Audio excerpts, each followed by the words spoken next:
السلام علیکم ورحمۃ اللہ وبرکاتہ۔ امید کرتی ہوں انشاءاللہ تعالیٰ آپ سب بخیر و عافیت ہوں گے۔ آج اللہ تعالیٰ کے فضل و کرم سے الحمدللہ ہم سورۃ القریش کی آیہ نمبر 1 پڑھیں گے۔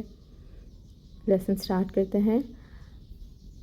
اعوذ باللہ من الشیطان الرجیم، بسم اللہ الرحمن الرحیم، لإیلاف قریش۔ تجوید رولز دیکھتے ہیں۔ لام کے نیچے زیر کی حرکت ہے کسرہ، اور یہ ایک حرکت ہے تو اس کو 1 کاؤنٹ پڑھیں گے، لمبا نہیں کرنا اس کو۔ لیکن آگے جو ہے ہم دیکھ رہے ہیں کہ یائے ساکن آ رہا ہے یہ والا، اور یائے ساکن سے پہلے اس الف کے نیچے زیر ہے۔ تو اب کیا ہوگا کہ یہاں پہ یائے مد کا رول ہوگا، ٹھیک ہے؟ تو یائے مد کا جب رول ہوتا ہے تو اس کو 2 حرکت کے برابر کھینچا جاتا ہے۔ تو اب اس کو ہم نے 2 کاؤنٹس کے برابر کھینچنا ہے۔ تو اب یہ لا جو ہے اس کی حرکت کو بالکل بھی لمبا نہیں کرنا، زیر کی حرکت کو لی چھوٹا سا پڑھنا ہے، لی اور پھر ای، لی ای، لی ای، ٹھیک ہے؟ اور پھر لا، یہ ای اور یہ لا دونوں برابر ہوں گے، کیونکہ یہاں پہ بھی کھڑی مد آ رہی ہے اسلام کے اوپر، تو یہ بھی 2 کاؤنٹس ہوگا۔ تو یہ 2 کاؤنٹس اور 2 کاؤنٹس کو برابر رکھیں گے، اور یہ والی زیر کی حرکت چھوٹی پڑھی جائے گی، تو یہ بنے گا لی ای لا، ٹھیک ہے؟ اور پھر فی ہے، فی کی حرکت کو بھی لمبا نہیں کریں گے، کسرہ ہے 1 کاؤنٹ،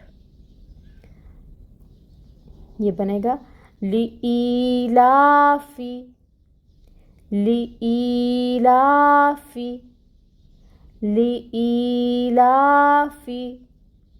پھر قاف، قاف کے اوپر پیش دمہ 1 کاؤنٹ، رو کو پر پڑھیں گے، رو کو پر پڑھنا ہے آپ نے، موٹا کر کے ادا کریں اوپر کیونکہ زبر کی حرکت ہے۔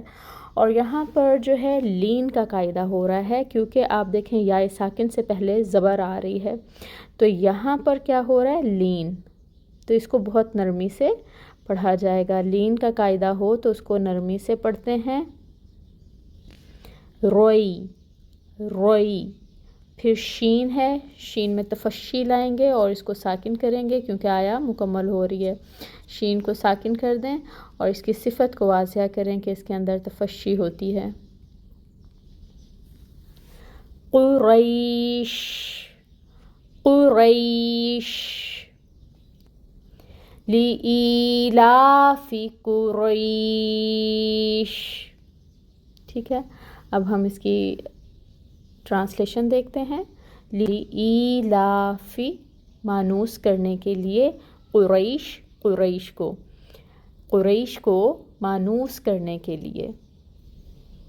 اب ہم ان کے روٹ ورڈز دیکھ لیتے ہیں، اور اس میں ہم نے صرف ایک ہی روٹ ورڈ دیکھنا ہے۔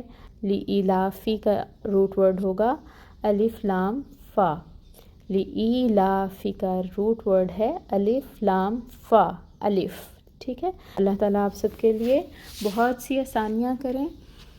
سبحانک اللہم و بحمدک، اشہد ان لا الہ الا انت، استغفرک و اتوب الیک۔ السلام علیکم ورحمۃ اللہ وبرکاتہ۔